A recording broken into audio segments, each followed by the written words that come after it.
शांति। ओम शांति। ओम शांति।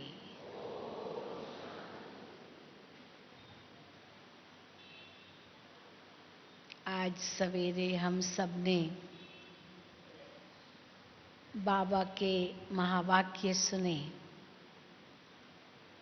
अव्यक्त बाप दादा की मुरली आज सभी ने सुबह सुनी होगी,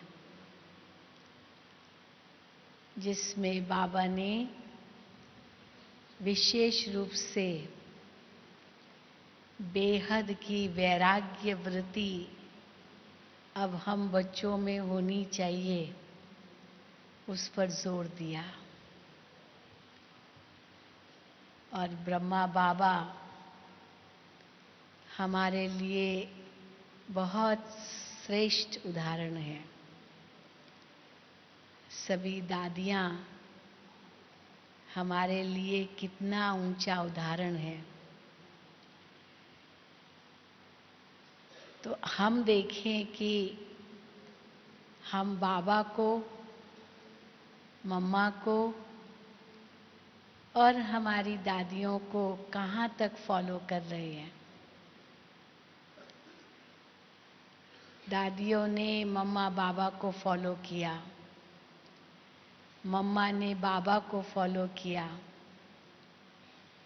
पर ब्रह्मा बाबा के आगे तो कोई ऐसा था नहीं जिनको फॉलो करे। शिव बाबा ही था, पर शिव बाबा का एक एक महावाक्य बाबा ने अपने जीवन में लाया और जीवन में लाते लाते उदाहरण मूर्त बने। मम्मा ने भी शिव बाबा के एक एक महावाक्य को जीवन में उतारा और बाप समान बनी। और अब हमारी दादियाँ भी यही फॉलो कर रही है, बाप समान लगभग मानो बनी गई है। तो बाकी कितने दिन और, कितना और इंतज़ार करना पड़ेगा, क्योंकि बाबा कहते हैं कि बाप समान बनकर ही घर जाना है। तो हम बच्चे अपने आप से पूछें कि हम कितना बाबा के नज़दीक आए हैं। हमारी गुलजार दादी जी जो सबसे श्रेष्ठ ट्रांस मैसेंजर है, संदेशी है, सबसे पहले दादी गुलजार ने ही सूक्ष्म वतन का साक्षात्कार किया था और सबसे पहले सूक्ष्म वतनवासी अव्यक्त ब्रह्मा का साक्षात्कार किया था। और उसने ही आकर के साकार में ब्रह्मा बाबा को ये राज बताया था कि आपका संपूर्ण स्वरूप सूक्ष्म वतन में है। तो सूक्ष्म वतन का भी पता ब्रह्मा बाबा को तब चला और अपने संपूर्ण स्वरूप का भी तभी पता चला कि मेरा संपूर्ण स्वरूप सूक्ष्म वतन में गुलजार बच्ची ने देखा। तो बाबा को बड़ी उत्सुकता हुई कि कैसा था वो स्वरूप। तो दादी ने उसका वर्णन किया बाबा को कि बाबा आपका वो संपूर्ण स्वरूप बिल्कुल लाइट के आकार में था। क्योंकि दादी जी जब पहले सूक्ष्म वतन में गई और बाबा के उस स्वरूप को देखा तो वो तो समझ ही नहीं पाई कि ब्रह्मा बाबा जिसको मैं साकार में देख रही हूँ, उनका ये इतना लाइट का रूप, आकार वही, चेहरा वही, कद उतना ही, सब कुछ वही, लेकिन बिल्कुल लाइट में, प्रकाश ही प्रकाश, चारों ओर लाइट की ऑरा, कहीं हड्डी मांस नहीं। तो ऐसा स्वरूप दादी ने देखा और वो तो चकित रह गई, लेकिन समझ नहीं सकी। और कुछ बाबा ने उनको कहा लेकिन समझा कुछ नहीं और डर गई। दादी अपना अनुभव सुनाती है, मैं तो डर गई पहले देख के, लाइट लाइट, ये तो बाबा को तो साकार में ही देखा, ये कैसा बाबा का स्वरूप देख रही हूं। तो एकदम से नीचे आ गई और आकर के बाबा को ये बताया कि बाबा ऐसा ऐसा स्वरूप आपका देखा। ये 1936 के बाद जब 14 साल की भट्ठी जब चल रही थी, उसी बीच ये अनुभव दादी ने किया। क्योंकि उसके पहले जो अनुभव होते थे या साक्षात्कार होते थे, या तो जैसे ब्रह्मा बाबा ने विष्णु का साक्षात्कार किया, या विनाश का साक्षात्कार किया, स्वर्ग का साक्षात्कार किया, परमधाम का साक्षात्कार किया, तो ये सब उन्होंने भी किए। लेकिन ब्रह्मा बाबा ने सूक्ष्म वतन का साक्षात्कार नहीं किया। पर हाँ, शिव बाबा की प्रवेशता हुई, ये जरूर अनुभव किया, पर वो भी नहीं समझा ये परमात्मा की प्रवेशता है। लेकिन जब गुलजार दादी ने ये साक्षात्कार किया सूक्ष्म वतन का, और ये अनुभव किया कि बाबा का एक फरिश्ता स्वरूप, लाइट का स्वरूप उनके सामने आया, तो वो घबरा गई, ये क्या देख रही हूं। तो जैसे ही बाबा को अपना अनुभव सुनाया, तो बाबा को भी उत्सुकता हुई कि मेरा ऐसा आकारी स्वरूप या लाइट का ये कैसा स्वरूप था। तो दादी को बाबा ने कहा कि बच्ची अभी फिर से ध्यान में जाओ। बाबा ने भेजा उसको, जाओ बच्ची। तो वो तो फट से चली जाती थी ध्यान में, उसके लिए सूक्ष्म वतन आना जाना कोई बड़ी बात नहीं थी। पहले दिन से ही उसने अनुभव करना शुरू किया। जैसे ही वो बाबा के पास आई 9 साल की उम्र में अपनी माँ के साथ, छोटी सी 9 साल की कन्या जिसको दुनिया का कोई ज्ञान नहीं था, आते ही उसने श्री कृष्ण का साक्षात्कार किया। मानो श्री साक्षात्कार का पाठ शुरू से ही दादी का रहा। और ये जब ब्रह्मा बाबा का अनुभव किया और बाबा को आके बताया, तो बाबा को भी उत्सुकता हुई कि मेरा ऐसा लाइट का आकार, और वो भी एक सफेद दुनिया, बिल्कुल जैसे एक चांद पूर्ण चंद्रमा जब पूर्णमासी के दिन चमकता है, कितनी चमक आ जाती है आकाश में। तो ऐसे हजारों चंद्रमाओं को अगर मिलाया जाए, और उन हजारों चंद्रमाएं, वो भी पूर्ण चंद्रमाएं, पूर्णमासी के चंद्रमाएं, उनका प्रकाश कितना फैल जाए, चारों तरफ चांदनी हो जाए पूरा वातावरण में। तो वो रूप इसने देखा, और उसमें लाइट के आकार में ब्रह्मा बाबा देखा। तो जब बाबा ने उसको कहा कि बच्ची आप फिर से जाओ, और वो स्वरूप जब आपके सामने आए, तो उनसे आप पूछो आप कौन है, आप कौन है, ये पूछो उनसे। क्योंकि बाबा को उत्सुकता हुई जानने की। जैसे आपका ही कोई फोटो हो पुराना, या जो कुछ भी किसी ने किसी के पास है, या बहुत ही सुंदर स्वरूप है आपका, और कोई कहे कि मैंने आपका ये फोटो है मेरे पास आपका, तो आपको उत्सुकता होगी ना, मैं भी तो देखूं क्या है उनका मेरा। आज भी बाबा ने कहा मेरा जो होता है ना, वो आकर्षित करता है मेरा। तो बाबा को भी आकर्षित किया। तो ये फिर से गई और बाबा की श्रीमत लेकर के गई थी। नहीं, पहले तो ऐसे ही चली गई, कोई श्रीमत तो मिली नहीं थी। बस हाँ, ये ध्यान में जाती थी, और बाबा ने ये कहा था कि कुछ नया अनुभव होगा। क्योंकि भट्ठी में बैठे थे सब, बिल्कुल मौन तपस्या भट्ठी थी, कुछ बहनों की यज्ञ के अंदर 14 साल की भट्ठी में। और उसमें एक संदेश आया था कि इसमें कुछ विशेष अनुभव होंगे। तो इनको ये अनुभव हुआ। तो जब फिर से गई, बाबा की श्रीमत से गई, तो बाबा से, उस अव्यक्त बाप दादा से पूछा कि आप कौन हैं। तो अव्यक्त बाप दादा ने अपना परिचय दिया। बाबा ने, ब्रह्मा बाबा का जो संपूर्ण स्वरूप इसने देखा, उस स्वरूप ने अपना परिचय दिया कि साकार में जो ब्रह्मा है उनका मैं संपूर्ण स्वरूप हूँ, और यही साकार ब्रह्मा संपूर्ण स्वरूप बनेगा। ये एक नया राज उस समय बाबा ने खोला, और ये आकर के दादी ने बाबा को बताया। तो बाबा को इतना उमंग आया कि मेरा संपूर्ण स्वरूप वतन में है, मुझे अभी ऐसा ही बनना है, मुझे ऐसा बनना है। तो शुरू से ही ये धुन बाबा को लगी रही कि मुझे संपूर्ण बनना है, संपूर्ण बनना है।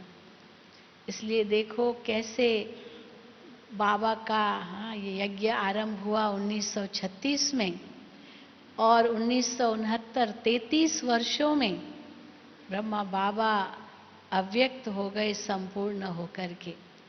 और अब अव्यक्त रूप में सूक्ष्म वतन से शिव बाबा और ब्रह्मा बाबा कैसे मिलकर यह कार्य दिन दुगनी रात चौगनी गति से बढ़ा रहे हैं। ये कोई साधारण व्यक्ति का काम नहीं है, क्योंकि जैसे आज भी बाबा ने मुरली में कहा, 18 जनवरी की मुरली थी, 99 की मुरली, आज से 16 साल पहले ये मुरली चली, जिसमें आज की मुरली में था कि बाप बैकबोन बनेगा।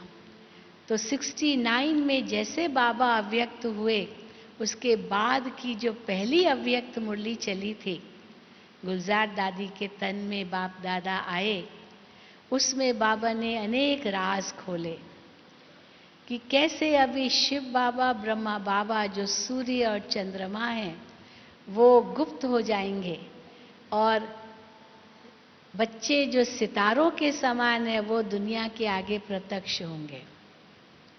जैसे अमावस्या के दिन सितारे ही चमकते हैं, चांद ओझल हो जाता है, सूर्य तो दिखाई नहीं देता, सूर्य चांद है ही नहीं, केवल सितारों की इतनी सुंदर रिमझिम लगती है।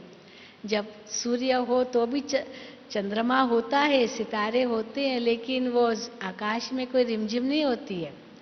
और जब भी पूर्णमासी होती है तो भी आकाश में सितारों की रिमझिम दिखाई नहीं देती, क्योंकि चंद्रमा का प्रकाश आकाश में फैल जाता है। पर जब अमावस्या होती है तब तो कितना सुंदर लगता है आकाश। तो बाबा ने यही कहा कि अब सूर्य और चंद्रमा कैसे गुप्त रहेंगे और सितारे इस धरती के आकाश में चमकेंगे, अर्थात बाबा के बच्चे बाप को प्रत्यक्ष करेंगे और बाप इनको प्रत्यक्ष करेंगे।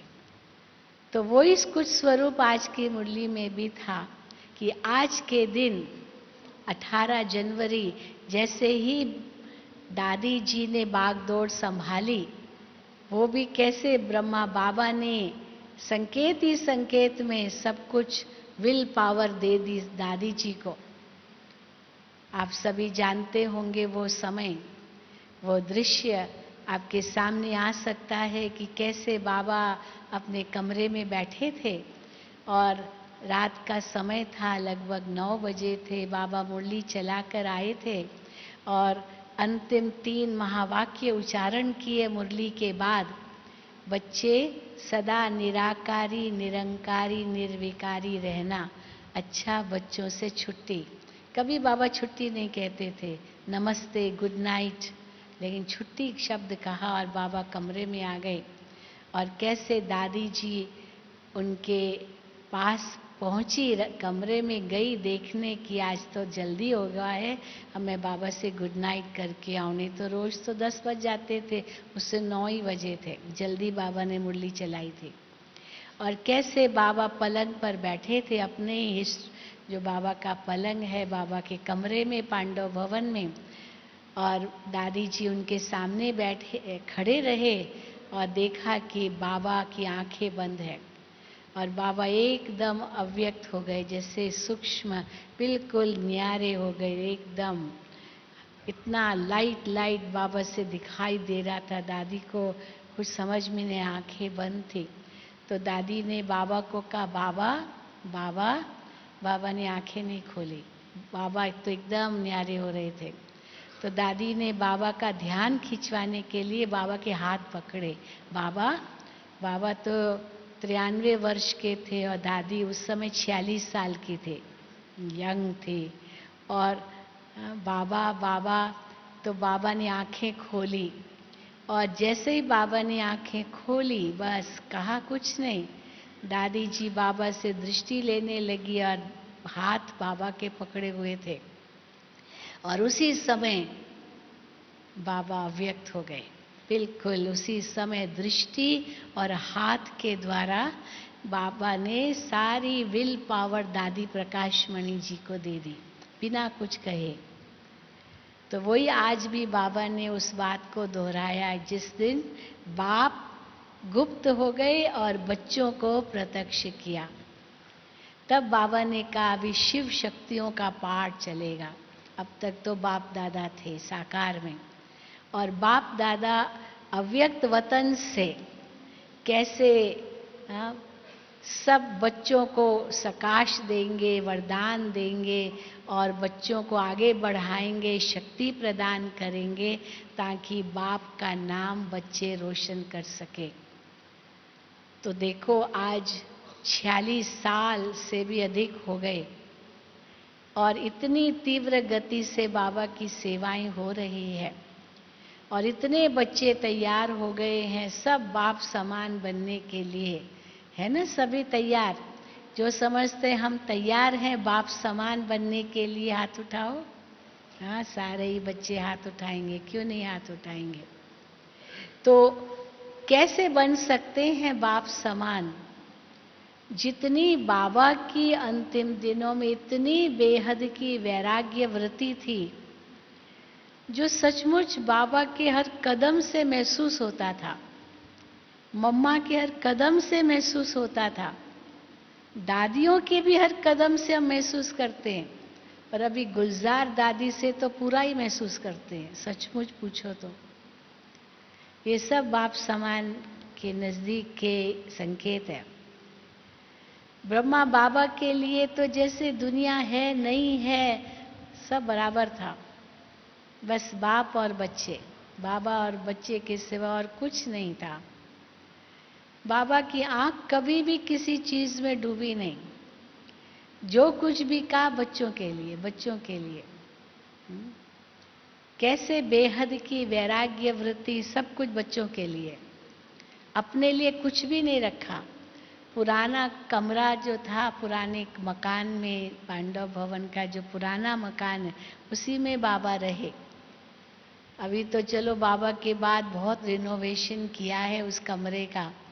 बाबा की झोपड़ी भी उतनी सिंपल थी, इतनी। हर साल बाबा जो खजूर के पेड़ हैं माउंट आबू में, उनके ताज़े ताज़े पत्तों से बाबा झोपड़ी बनवाते थे हर साल। और गर्मी के दिनों में बाबा वहाँ दिन में बैठते थे। वो जैसे बाबा का सिटिंग रूम और बाबा का कमरा अलग, वो झोपड़ी जैसे बाबा की बैठक, जहाँ थोड़े थोड़े बच्चों से मिलते थे। ज़्यादा बच्चों से तो बाबा फिर कमरे में भी मिलते थे। तो इतना सा ही सिंपल था, परंतु बेहद की वैराग्य वृत्ति, जैसे राजा थे। मैं आज उदाहरण दे रही थी सुबह कि एक बार एक बहन बहुत सुंदर स्वेटर बना करके लाई बाबा के लिए, अच्छा ऊन का, बहुत, क्योंकि ठंडी बहुत पड़ती माउंट आबू में, तो बहुत सुंदर बना के लाई, सफ़ेद इतनी अच्छी सी ऊन, और कहा कि बाबा ये आपके लिए है, ये आपको पहनना है बाबा, और आपको ही पहनना है। तो बाबा ने बहुत प्यार से वो गिफ्ट स्वीकार की। और परंतु 2 दिन के बाद उसने देखा कोई और भाई वो पहन रहा था। वो जो स्वेटर बनाया था बाबा के लिए, वो किसी और को पड़ा था। तो उस बहन को तो आश्चर्य हुआ कि ये क्या, ये तो मैंने बाबा को दिया था और ये भाई पहन रहा है, इसके पास कहाँ से आ गया वो स्वेटर। तो अब उस भाई को तो पता नहीं था कि किसने बनाया। तो उस बहन ने उनसे पूछा कि ये स्वेटर आपको किसने दिया? तो कहा बाबा ने दिया। बाबा ने दिया? मैंने बाबा को दिया और बाबा ने आपको दिया। हाँ, तो उसने कहा मुझे क्या पता, मुझे तो बाबा ने दिया, मैं तो बाबा का दिया हुआ स्वेटर पहन रहा हूँ। तो वह बाबा के पास गई और बाबा को कहती है, बाबा मैंने तो आपके लिए बनाया था। बाबा ने बहुत सुंदर उनको जवाब दिया, देखो बच्ची, आप जब बना रही थी तो बाबा की याद में बना रही थी, कितना आपने अपना भाग्य बनाया और फिर बाबा को दिया।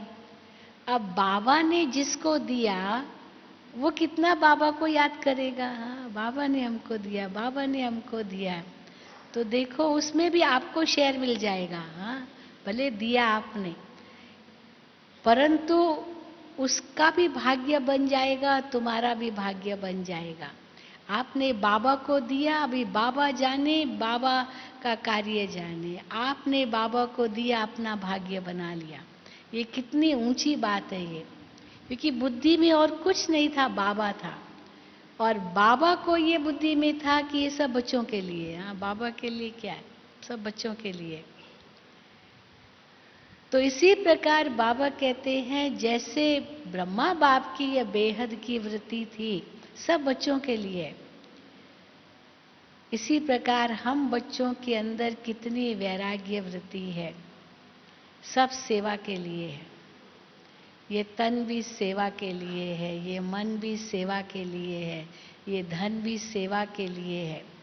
विश्व की सेवा हमें करनी है, पर बेहद की वैराग्य वृत्ति से। क्योंकि न हमें नाम चाहिए, न मान चाहिए, न शान चाहिए, न महिमा चाहिए, न कोई मर्तबा चाहिए। दुनिया में तो इन सब के पीछे ही लोग पागल होते हैं।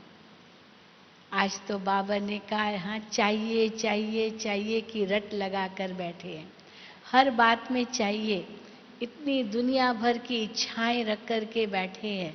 इसीलिए कोई सचमुच अंदर की शांति नहीं है, कोई खुशी नहीं है, कोई संतोष नहीं है।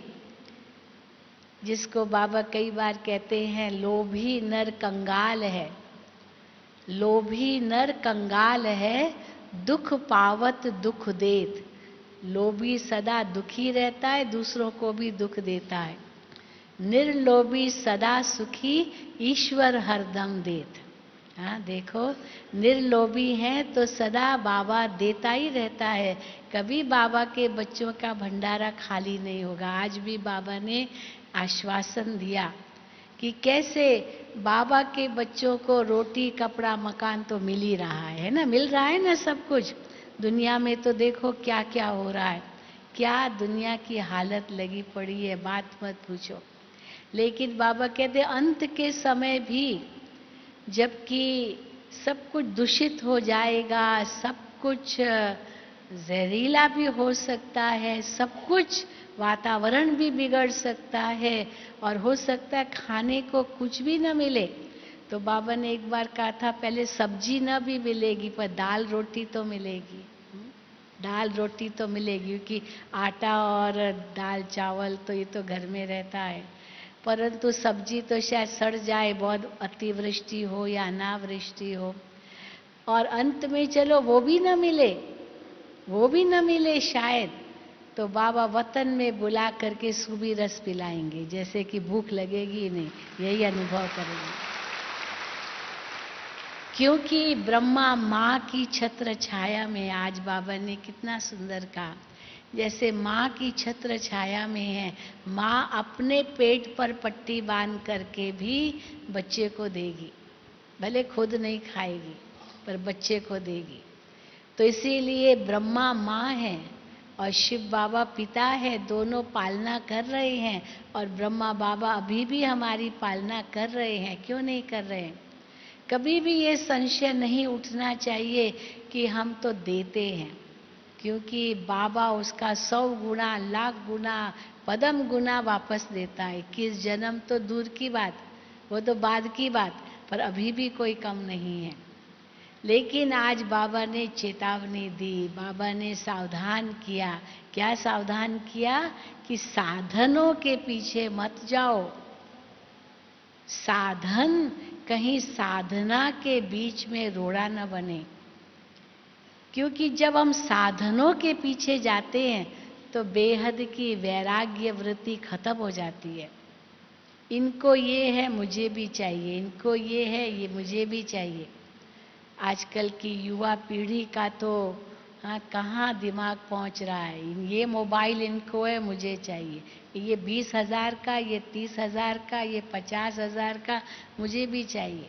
माँ बाप भले कितना भी कहे कि बेटा इतना कहाँ से लगे, क्या चाहिए, क्या करना है, इतना ज़रूरत नहीं है, नहीं चाहिए, कंपटीशन है इतना इन संसार में, ये बढ़ता जा रहा है साधनों का प्रलोभन, जिसको बाबा कहते मटीरियलिज्म।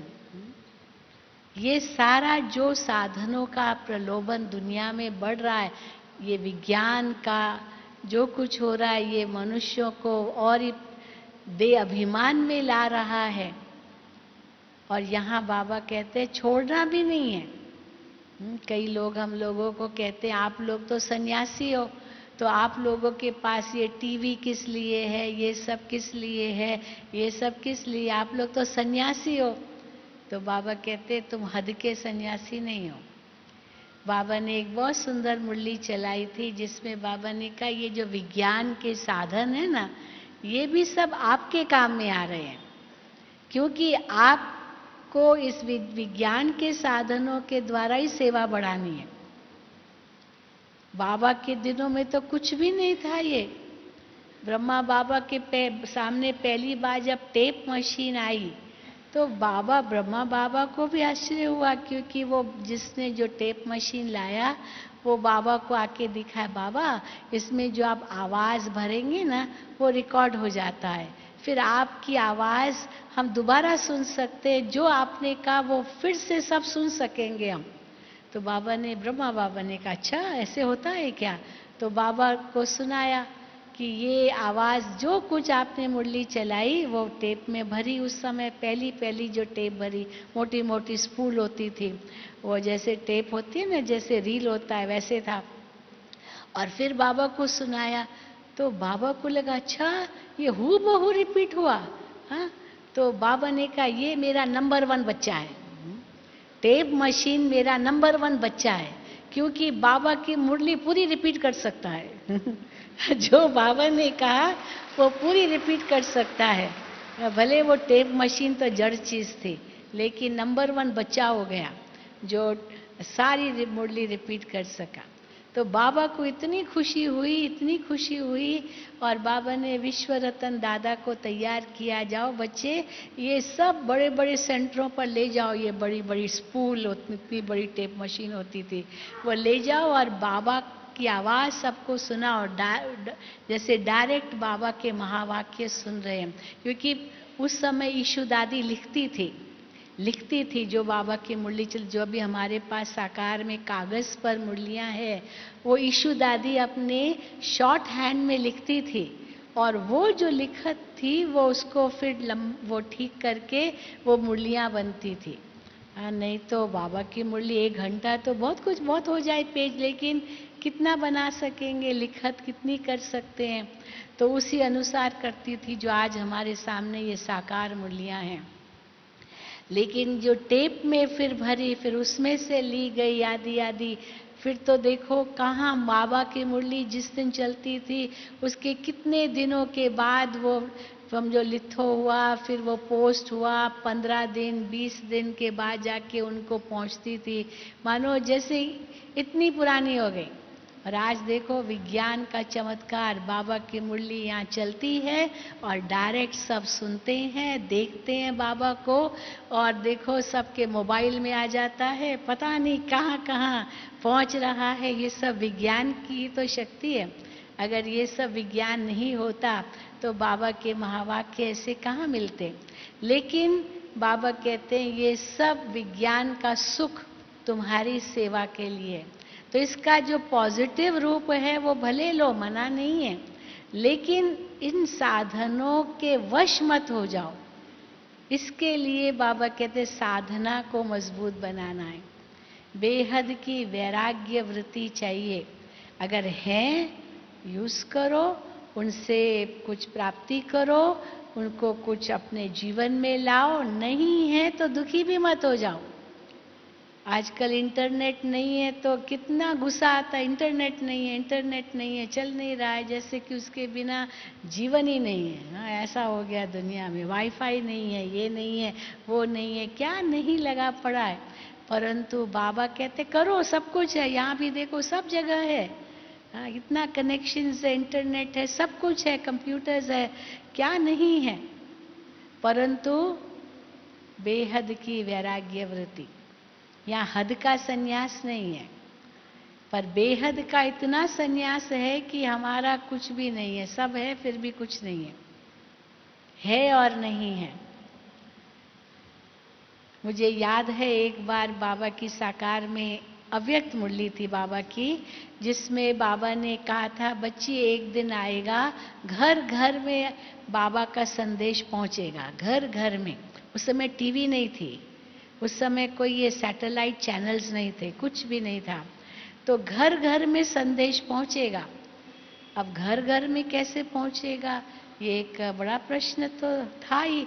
तो एक विदेशी बहन, उस समय विदेश में तो बहुत सेवाएं शुरू हो गई थी, तो वो बाबा की ये अव्यक्त मुरली सुन रही थी, तो वो मेरे पास आई कि मुझे दादी जी से मिलाओ, मैं दादी जी से मिलना चाहती हूँ और ये प्रश्न करना चाहती हूँ, जो बाबा कहते घर घर में संदेश मिलेगा, कैसे मिलेगा? इतनी बड़ी दुनिया, कहाँ कहाँ गांव गांव में, पहाड़ों के कंदराओं में कहाँ कहाँ लोग बसे हुए हैं, क्या सबको ये संदेश मिलेगा? ये कैसे होगा? मुझे दादी जी से पूछना है। तो मैं ले गई दादी के पास, उनको विदेशी बहन थी, ट्रांसलेशन करना होता। तो दादी ने कितना सुंदर उत्तर दिया उस समय, जबकि दादी को भी कोई इतना पता था नहीं, न उस समय कोई आविष्कार थे, प्राइवेट चैनल्स तो थे ही नहीं, थोड़ा दूरदर्शन टीवी का कुछ निकला था, ज़्यादा नहीं था। तो उस समय की बात है। तो दादी के पास ले गई मैं, तो दादी को ये प्रश्न करती कि बाबा कहते हैं सबको संदेश देना है, सारे विश्व को ये बाबा का पैगाम पहुंचाना है, घर घर में देना है, ये कैसे होगा? इम्पॉसिबल है, इतनी बड़ी दुनिया कैसे होगा? तो दादी ने बहुत ही सुंदर जवाब, दादी फिर सोचने लगी, फिर दादी को जैसे बाबा की टचिंग आई, तो दादी ने कहा देखो, ऐसा कुछ आविष्कार विज्ञान करेगा, अभी तो कोई बड़ी बात नहीं है, लेकिन उस समय दादी ने कहा ऐसा कुछ विज्ञान आविष्कार करेगा जो धरती के ऊपर होगा, और वो धरती के ऊपर जाकर के फिर धरती को देगा। उस समय ये मनसा सेवा की भी इतनी बातें नहीं थी, ये कि कुछ भी नहीं था, अभी विदेश में थोड़ी सेवाएं शुरू ही हुई थी। तो ये देगा और वो सबके घर घर में जाएगा, और फिर उस अनुसार संदेश मिलेगा। हम थोड़ी एक एक के घर में जाएंगे, हम थोड़ी ऐसे करेंगे, लेकिन ये बाबा कोई विज्ञान के चमत्कार द्वारा ये करवाएगा। ये दादी जी ने उस समय उस बहन को जवाब दिया, और वो बहन तो इतनी संतुष्ट हो गई, जो बात मत पूछो, 2 लाइनों में ही संतुष्ट हो गई, नहीं तो इतने प्रश्न उसके मन में थे, ये कैसे होगा, कैसे होगा। तो अभी हम देख रहे हैं। और फिर जब बाबा अव्यक्त हुए और पहली जो अव्यक्त मुरली बाबा की चली, उसमें बाबा ने कहा था कि अभी तक जो सेवाएं आपकी हुई है वो चीटी मार्ग की सेवाएं चली है, अभी विहंग मार्ग की सेवाएं होगी, क्योंकि अव्यक्त रूप में बाबा अपना कार्य कराएंगे। ये हम लोगों की कोई केवल शक्ति नहीं है, ये बाबा की शक्ति अव्यक्त रूप में चल रही है, ये अनुभव हो रहा है। और कैसे बाबा करा रहे हैं, हाँ, ये बाबा ही जाने कैसे करा रहे, कैसे आत्माओं की बुद्धि को टच कर रहे हैं, कैसे आत्माएं खींची हुई चली आ रही है और महसूस कर रहे हैं। और बाबा ने ये कहा है कि अंत, अभी तो लोग कहते हैं आप लोग जो सुनाते हो ना वो बहुत अच्छा सुनाते हो, पर दूसरे भी अच्छा सुनाते, आप भी अच्छा सुनाते हो। पहले तो सुनने को तैयार नहीं होते थे, परंतु अभी तो सुनते हैं और कहते हैं आप भी बहुत अच्छा सुनाते, पर दूसरे भी बहुत अच्छा सुनाते हैं। अंतर तो समझ में आता नहीं है, क्योंकि वैल्यूज की बात है, जीवन के मूल्यों की बात है, वो तो सभी सुनाते हैं। तो आप भी अच्छा सुनाते हो, आप भी अच्छा कार्य कर रहे हो। पर बाबा की कब साकार मुरलियों में आता है कि बच्चे लोग आते हैं, वीआईपीज आते हैं, कहते हैं आप लोग भी अच्छा कार्य कर रहे हो, पर मुझे भी अच्छा बनना है ये नहीं सोचते। आप लोग अच्छा कार्य करते हो, करते रहो, पर मुझे भी इसका रूप बनना है ये नहीं। पर अभी तो धीरे धीरे आज भी बाबा ने कहा माइक तैयार करो। तो माइक का मतलब क्या है? वो जो आपके लिए बोले, आपका ही वो परिचय दे, आपकी महिमा आपके स्टेज से वो करे या अपनी स्टेज से आपकी महिमा करे, आपको बुलाए। अभी तो आप वीआईपीस को बुलाते हो, आगे चल करके आप वीवीआईपी बन करके दूसरों की स्टेज पर जाएंगे, और अभी हम वही महसूस कर रहे हैं। तो बाबा ने उस समय ये भी कहा था, अभी तो वो कहते आप भी, पर वो समय आएगा जब वो कहेंगे आप ही, आप ही ये कार्य कर सकते हो और कोई नहीं। और वो प्रत्यक्षता का समय होगा, लेकिन वो कब होगा? जब वो कहेंगे आप ही, जब आपके अंदर इतनी बेहद की वैराग्य वृत्ति होगी, इतना आपका त्याग होगा, इतना आपका समर्पण भाव होगा, इतनी आपकी पवित्रता होगी, आपकी दृष्टि से, आपकी वाणी से, आपकी चाल से, चलन से, आपके व्यवहार से, केवल ज्ञान से संतुष्ट नहीं होंगे। क्योंकि दुनिया में तो लोग समझते ज्ञान हमारे पास बहुत है, कोई कमी नहीं है ज्ञान की, पुस्तकालय भरे पड़े हैं। कईयों ने अभी तो देखो बड़ा विचित्र हाल हो गया भारत के अंदर, और देख रहे हैं कि इतना सारा कुछ भेद हो रहे हैं, धर्म भेद, कुछ बातें हो रही है। तो जिन्होंने बहुत बड़े बड़े कागज लिखे, किताबें लिखी, जिनको इनाम मिला, वो वापस कर रहे हैं, नहीं चाहिए। ये तो कुछ आक्रोश है, लेकिन कहने का भाव है कि वास्तव में कोई कागजों से थोड़ी कुछ पता चलता है, जीवन चाहिए, जीवन ऐसा बनाना है हमें, और प्रैक्टिकल एग्जाम्पल चाहिए। वो प्रैक्टिकल एग्जाम्पल हम बच्चे बनेंगे तो देखो एक एक बाप समान होगा। अभी जैसे आज बाबा ने मुरली में कहा कि कोई अच्छी सुंदर चीज होती है तो यही पूछा जाता है कि ये बनाई किसने। अच्छा सा चित्र होगा तो जरूर पूछेंगे ये किसका, चित्रकार कौन है। कोई ऐसी मूर्ति होगी, ये इसको बनाने वाला कौन है। जिसकी रचना इतनी सुंदर, वो कितना सुंदर होगा। तो जब इतनी रचना सुंदर हो जाएगी तो रचयिता को प्रत्यक्ष नहीं करेगी क्या? इनको बनाने वाला कौन? तो हम सब हैं वो, और इसलिए बाबा कहते हैं तुम ही वो सुइयां हो, इस विश्व घड़ी की सुइयां तुम ही हो। विनाश की तैयारियां तो पूरी हो चुकी है, ऐसे नहीं कि अभी हुई नहीं है, इतनी तैयारी हो चुकी है तो न जाने कितनी बार इस धरती का विनाश हो सकता है। इतनी तैयारियां हो गई है, इतने बम्स बन चुके हैं, इतना सब कुछ अंडरग्राउंड चल रहा है। लेकिन देरी किस बात की है? हाँ, किस बात की देरी है? किस बात की? हमारी। तो जबकि ये हमारी देरी है तो हमको क्या करना होगा? क्योंकि बाबा कहते हैं मैं तुम्हारे बिना तो जाऊंगा नहीं, तुमको साथ ले जाऊंगा, और साथ ले जाऊंगा तो साथी बनना है तो उनके समान बनना होगा।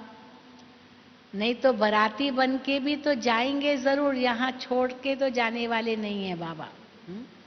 हमको ले ही जाएंगे।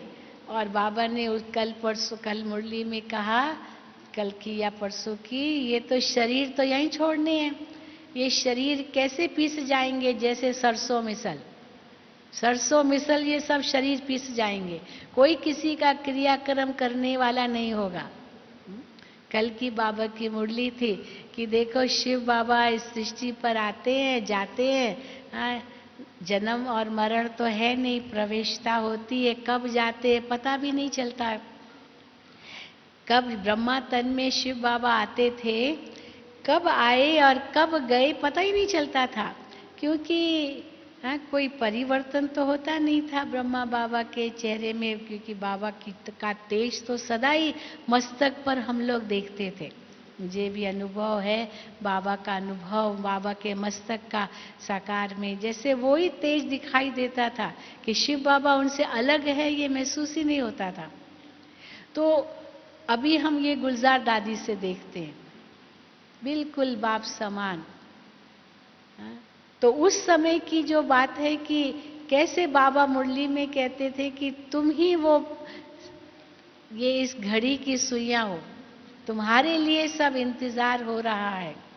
तुम जब बाप को प्रत्यक्ष करोगे तब तुम्हारा जय जयकार होगा, और फिर बाकी हाँ, दुनिया तो जानी ही है, सतयुग तो आना ही है हमारे लिए, क्यों नहीं आएगा। इतना निश्चय बुद्धि हम हो जाएं तो हम कितना तैयार हुए हैं, हम अपने आप से पूछें।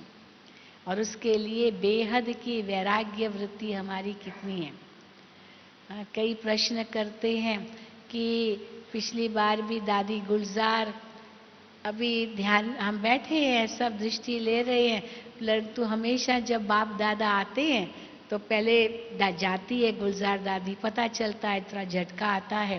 गुलजार दादी जाती है, फिर आंखें बंद होती है, फिर बाप दादा आते हैं तो पता चलता है कि बाप दादा आए। लेकिन पिछली बार 14 अक्टूबर को बाप दादा आए, गई कब गुलजार दादी, आए कब बाप दादा, पता ही नहीं चला। पता चला? हाँ, पता चला। तो कईयों के मन में प्रश्न उठा होगा, जरूर उठा होगा कि ये क्या, आवाज भी नहीं बदला, ये क्या। तो अब इसका राज तो बहुत ही गुह्य है। क्या गुह्य राज है कि जब शिव बाबा ब्रह्मा तन में आते थे तो भी कोई आवाज थोड़ी बदलता था, आवाज नहीं बदलता था, कुछ भी और बदलता नहीं था। कोई बाबा ध्यान में नहीं जाते थे और कोई शिव बाबा आते थे। लेकिन बाबा की मुरली चल रही है या बाबा किसी से बात कर रहे हैं, बाबा अचानक खड़े हो जाएंगे, अचानक दृष्टि देने लग पड़ेंगे, तो लगता था अभी शिव बाबा आए हैं। अचानक एकदम जैसे शक्तिशाली बोल निकलने लगते हैं। तो वह कॉमन ऑर्डिनरी भी बातें होती थी। हाँ? जैसे उस दिन की बाबा की मुरली चली कि बच्चे बाबा के पास आते हैं, कई बातें बाबा से पूछते हैं, क्योंकि बहुत पूछते थे, बाबा अनुभवी रथ थे। तो कई बिजनेस की बातें, घर की बातें, लौकिक बातें बाबा से पूछते थे। तो ब्रह्मा बाबा अपने अनुभव से उनको सुनाते थे। अब ये कार्य शिव बाबा का नहीं था, ये ब्रह्मा बाबा का कार्य था। तो ब्रह्मा बाबा अपना अनुभव से सुनाते थे। लेकिन बाबा ने जब अंतिम दिन जैसे बाबा के नजदीक आए तो ब्रह्मा बाबा भी इनसे न्यारे होते गए, बिल्कुल होते गए। पता चलता था बाबा इतने न्यारे हो गए हैं, बाबा जैसे सुन रहे हैं और नहीं सुन रहे हैं, ऐसे अनुभव होता था।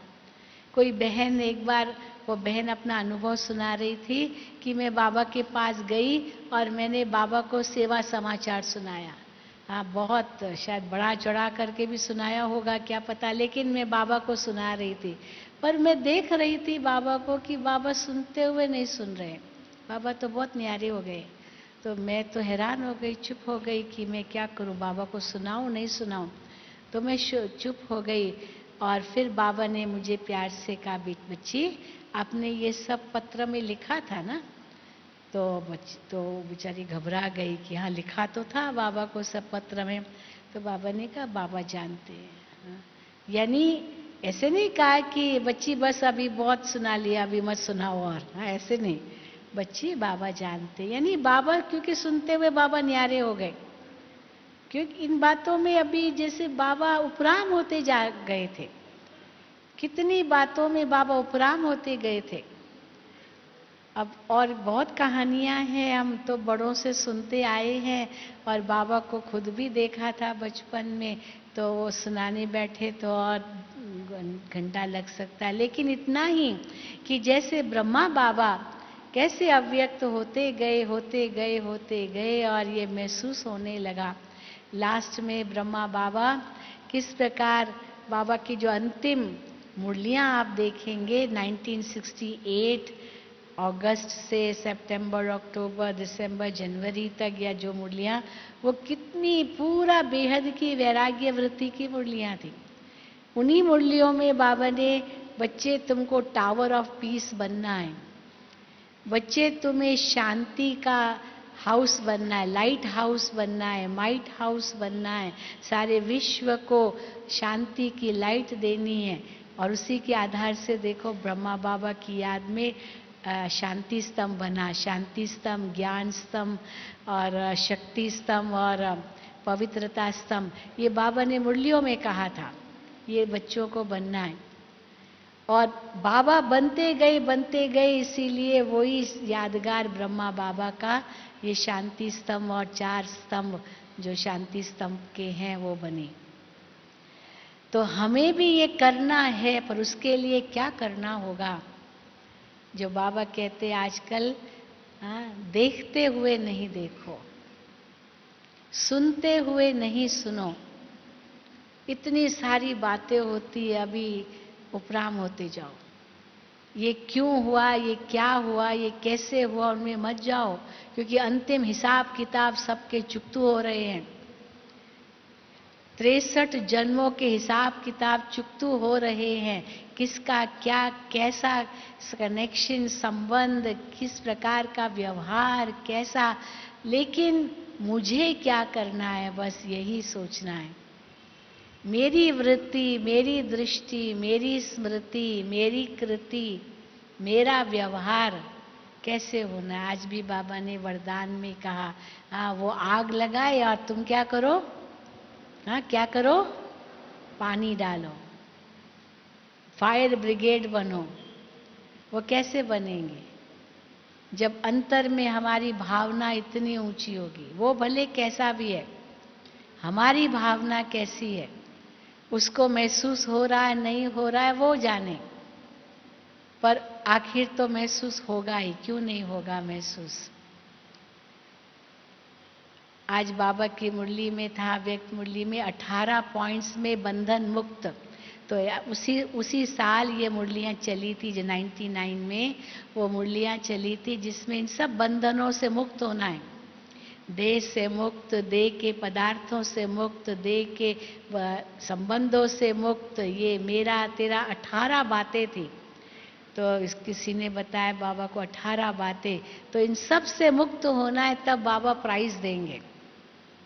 तो परंतु प्राइज बाबा ने उस समय दी नहीं, क्योंकि सभी तो आए नहीं थे। बाबा ने कारण बताया और फिर ये जोन इंचार्ज बताए, फिर ये सब हो, कई बातें थी और भी। माइक लाने हैं तो ऐसे ही नहीं लेकर आने, ये माइक है, परंतु जो सचमुच ऐसी आत्मा हो जिसके आधार से बहुतों को संदेश मिल जाए, वो सच्चा माइक कहलाएगा। और बंधन मुक्त भी बनना है। तो ये जो कुछ बातें बाबा ने चाहे साकार में कही, चाहे अव्यक्त में भी उस समय कही, वो लगती थी ये कैसे होगा, कैसे होगा, कैसे होगा। वो आज प्रैक्टिकल में हो रही है, सचमुच हो रही है। अब वो तो हो रही है, माना नजदीक आ गए हैं, परंतु हमें अभी देखना है कि हम कहाँ तक पहुंचे। जो बाबा ने कहा, अचानक का भी पाठ पढ़ाया, एवर रेडी का भी पाठ पढ़ाया, और साथ साथ ये भी कहा कि बहुत काल का अभ्यास चाहिए। पेपर भी 1 सेकंड का होगा, 1 सेकंड का पेपर, और उसमें पास होना है। दुनिया में जो परीक्षाएं होती है, वो परीक्षा की डेट अनाउंस हो जाती है, तारीख अनाउंस, स्थान अनाउंस और समय अनाउंस हो जाता है, पर परीक्षा में पेपर क्या आएगा, क्वेश्चन क्या आएगा, प्रश्न क्या होगा, वो पता नहीं होता है। और यहाँ इसका ऑपोजिट है। प्रश्न क्या होगा हमारी परीक्षा का अंत में, वो आउट है। वो 1 सेकंड का पेपर है, 1 सेकंड का क्वेश्चन है। कौन सा है वो क्वेश्चन? नष्टो मोहा स्मृति लब्धा।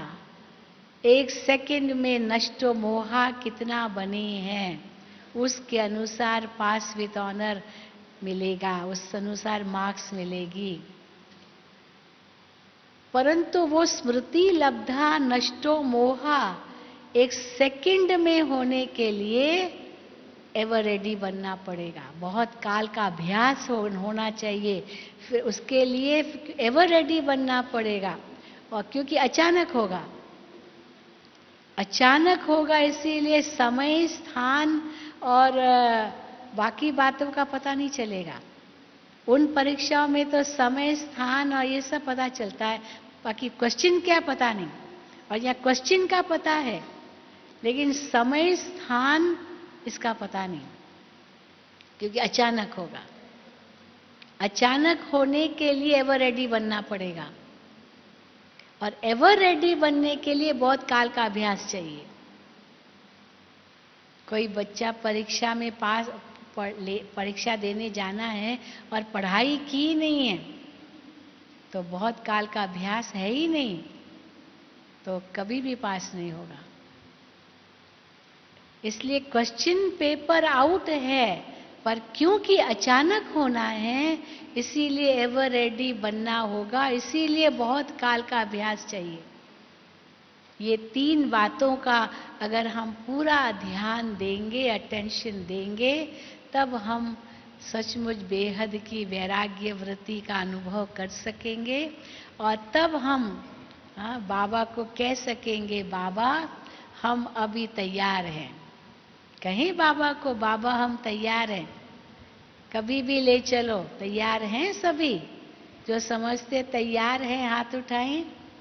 अच्छा, सब तैयार हैं, सब तैयार हैं, लेकिन संपूर्ण कहाँ बने हैं? संपूर्ण बनना है, ये तैयार होना है, या संपूर्ण बने बिना तैयार कहलाएंगे? क्योंकि संपूर्ण बिना तैयार चलो अब कहेंगे, पर संपूर्ण बने नहीं है, बाप समान बने नहीं है, तो साथ में कैसे जाएंगे? साथी तो बन के जा नहीं सकेंगे, फिर बाराती बन के जाना पड़ेगा। तो इसीलिए बाराती नहीं, साथी बनना है। और साथी बनना है माना with respect, with honour. Dharmraj भी हमको सल्यूट करे, कोई हिसाब किताब बाकी ना हो, तब मानेंगे कि हाँ बाप समान बने। अब वो अनुभूति हमको करनी है। तो यहाँ से जाएंगे आप, बाप समान बनने की प्रेरणा लेके जाएंगे। गुलजार दादी तो बाप समान बनी गई है। अब दादी जी के मन में और कुछ भी नहीं है, बस बाबा मेरे दिल में बाबा, बाबा के दिल में हम बच्चे।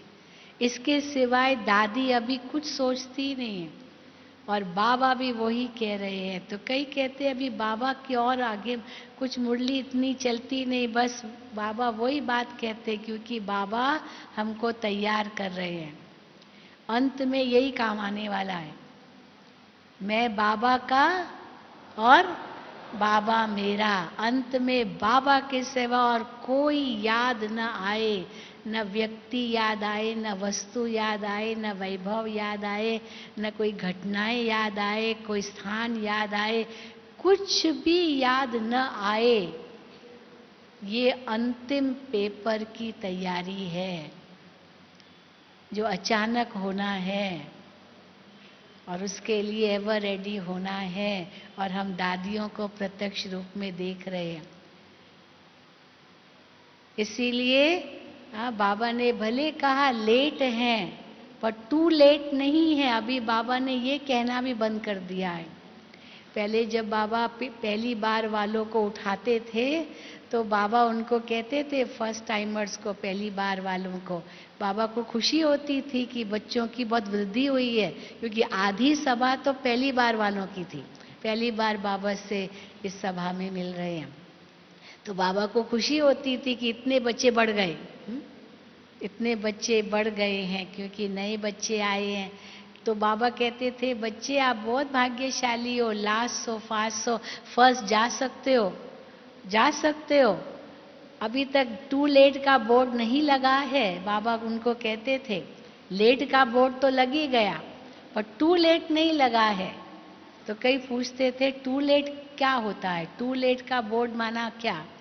तो टू लेट का बोर्ड है जब पढ़ाई पूरी हो जाएगी। अभी तो फिर भी पढ़ाई मिल रही है, बाप दादा मिलने आते हैं बच्चों से, फिर भी वरदान देते हैं, तैयार कर रहे हैं। एवर रेडी बना रहे हैं, संपूर्णता के इशारे दे रहे हैं, और टू लेट माना अब इसके आगे कुछ पुरुषार्थ नहीं हो सकेगा, जितना किया उतना ही पाना है, इससे आगे कुछ नहीं कर सकेंगे। तो इसीलिए बाबा कहते हैं समय, श्वास, संकल्प शक्ति, जो समय, जो संगम का स्पेशल खजाना है, उसको कितना हम सफल कर रहे हैं वो हम अपने आप से पूछें। और कितनी बेहद की वैराग्य वृत्ति है जो देखते हुए न देखे, सुनते हुए नहीं सुने, एक स्थिर अवस्था, एक रस अवस्था, अचल अडोल अवस्था, न्यारी प्यारी अवस्था हमारी बनी रहे। तो देखो हम बाबा को कह सकेंगे, बाबा हम तैयार हैं, हाँ? हम तैयार हैं, हम तैयार हैं। ठीक है। ओम शांति, ओम शांति, ओम